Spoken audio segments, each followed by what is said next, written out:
आपकी कॉलोनी में आप लोग आए क्योंकि आप समाज के बारे में चिंता करने वाले लोग हो, तो आप विशेष व्यक्ति हो। और हमारा जो एक मिशन है कि हर घर तक पहुंचने का, वहाँ की समस्याएं देखने का, आप सबों से रूबरू होने का, तो इसी विषय को लेकर हम आपके पास आए हैं। कैनविन फाउंडेशन का परिचय संदीप भाई ने दिया। हमने ये शुरुआत क्यों की, इसके पीछे हमारी मंशा क्या है, हम क्या चाहते हैं इसको करके। तो हमारा ये मानना है कि जीवन यदि मिला है तो उसमें ज़रूर कुछ ना कुछ हमें कंट्रीब्यूशन भी देना चाहिए। हमें नेचर ने, भगवान ने बहुत कुछ दिया है, तो हमें कुछ ना कुछ वापस भी देना चाहिए। इसलिए हमने एक संस्था की शुरुआत की। कुछ लोग इसको राजनीति से जोड़ के ले लेते हैं कि भी राजनीतिक फ़ायदे के लिए, एमएलए बनने के लिए हमने इसकी शुरुआत की। ऐसा नहीं है। एमएलए बनने वाले लोग तो इलेक्शन से 3, 4, 6 महीने पहले आते हैं और वो फिर अपना फ़ायदा लेके या करके चले जाते हैं। कुछ लोगों को वैसे ही भगवान कृपा कर देता है, वो नेता बन जाते हैं।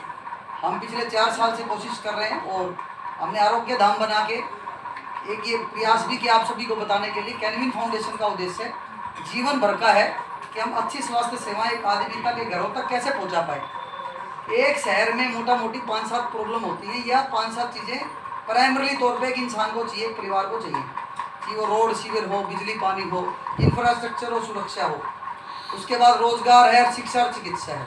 ये मोटा मोटी 7-8 चीज़ें लोगों को चाहिए। बहुत सारी चीज़ें ऐसी होती किसी एक व्यक्ति या एक परिवार के या संस्था के माध्यम से संभव नहीं है। जैसे इंफ्रास्ट्रक्चर की बात करें, रोड की बात करें, सीवर की बात करें, ये कोई व्यक्ति विशेष नहीं करवा सकता। उसके पास ही भंडार भरे पड़े हों पैसे के। ये सरकार का काम है, सरकार द्वारा ही संभव है। सरकार ही मालिक होती है इन चीज़ों की। बनाने भी चलो एक परिवार कोई बना दे, उसको चलाने के लिए, रोज चलाने के लिए सरकारों की ही जरूरत पड़ती है। और सरकार भी अपने पैसे से नहीं बनाती, सरकार भी अपने से अलग अलग तरह के टैक्स लेती है और अपना ही पैसा हमारे सुविधाओं के लिए वो प्रयोग होता है। अब वो कितना पैसा आता है और कितना लगता है, ये हमारी समस्या है, हमें सबको पता है।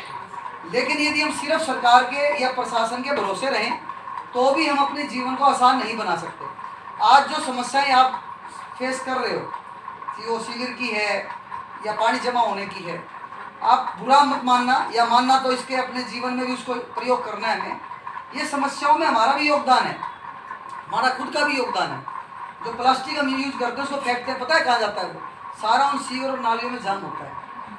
और ये पानी जो आगे नहीं बढ़ता, उसका कारण भी प्लास्टिक है। जो हम गंदगी सारी बाहर कर देते हैं घरों से और नाली में डाल देते हैं, वो वहीं जमा होती है। हमें जागरूकता, हमें अपने लेवल से शुरू करके फिर हमें सरकारों तक जाना पड़ेगा। दूसरी बात, हम इन समस्याओं में कितना कंट्रीब्यूशन कर सकते हैं, हम ईमानदारी से काम करने की कोशिश करते हैं। हमारे पास आज कोई ताकत नहीं है, ना हमारे पास कोई पद है, ना हम सरकार में कोई, हम सरकारी पद लेके कोई काम कर रहे हैं। आपने जिनको वोट दिया, सीओ पार्षद को दिया, या आपने मेयर बनाए या फिर एमएलए बनाए, मतलब मैं किसी की क्रिटिसाइज नहीं कर रहा। हमारे चुने हुए प्रतिनिधि वो हैं। हम बिना चुने हुए प्रतिनिधि आप जैसे ही लोग हैं, जैसे आप बैठे हैं प्रमोद जी, मैं आप जैसा ही हूँ, सिर्फ थोड़ा सा प्रयास हम ज़्यादा कर रहे हैं बस। उसमें भी हम 10 कामों में से 5-7 काम, 6-7 काम करवा पा रहे हैं, उसके पीछे भी आपकी ताकत ही है। अफसरों को पता है, सरकार को पता है कि इनके साथ लोग खड़े हैं, हम काम नहीं करेंगे तो ये लोग इनके साथ इकट्ठे होकर आ जाएंगे।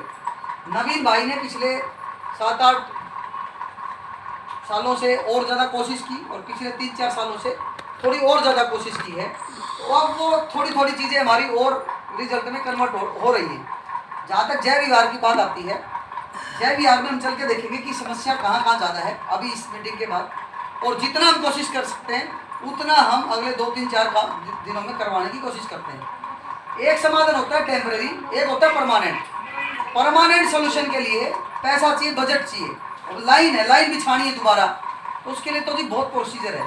पहले उसका सर्वे होगा, फिर उसका बजट बनेगा, बजट बन के फिर पास होने जाएगा, पहले यहाँ के लेवल पे जाएगा, फिर चंडीगढ़ के लेवल पे जाएगा, तो प्रोसीजर लंबा होता है।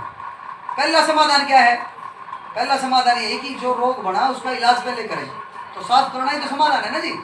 उस पर हमारी टीम काम कर रही है।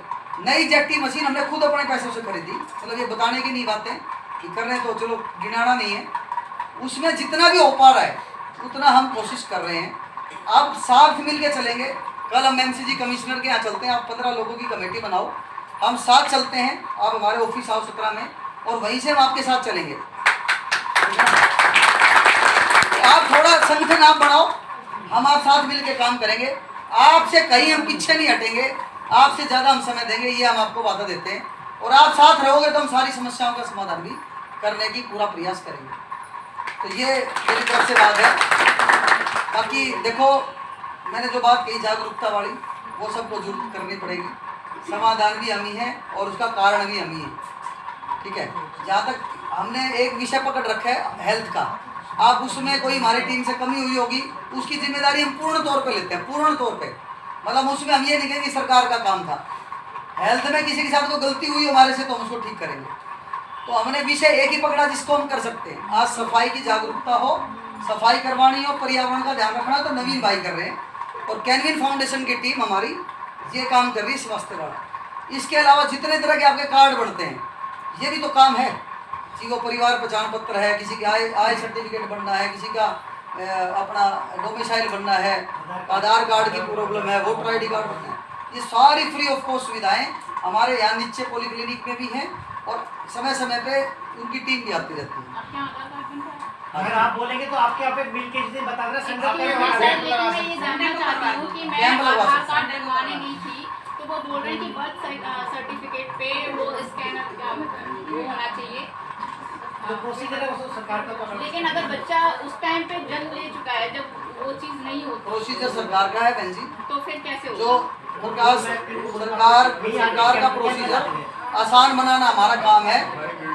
और किसी का कोई क्वेश्चन आप खड़े हो सकते हो।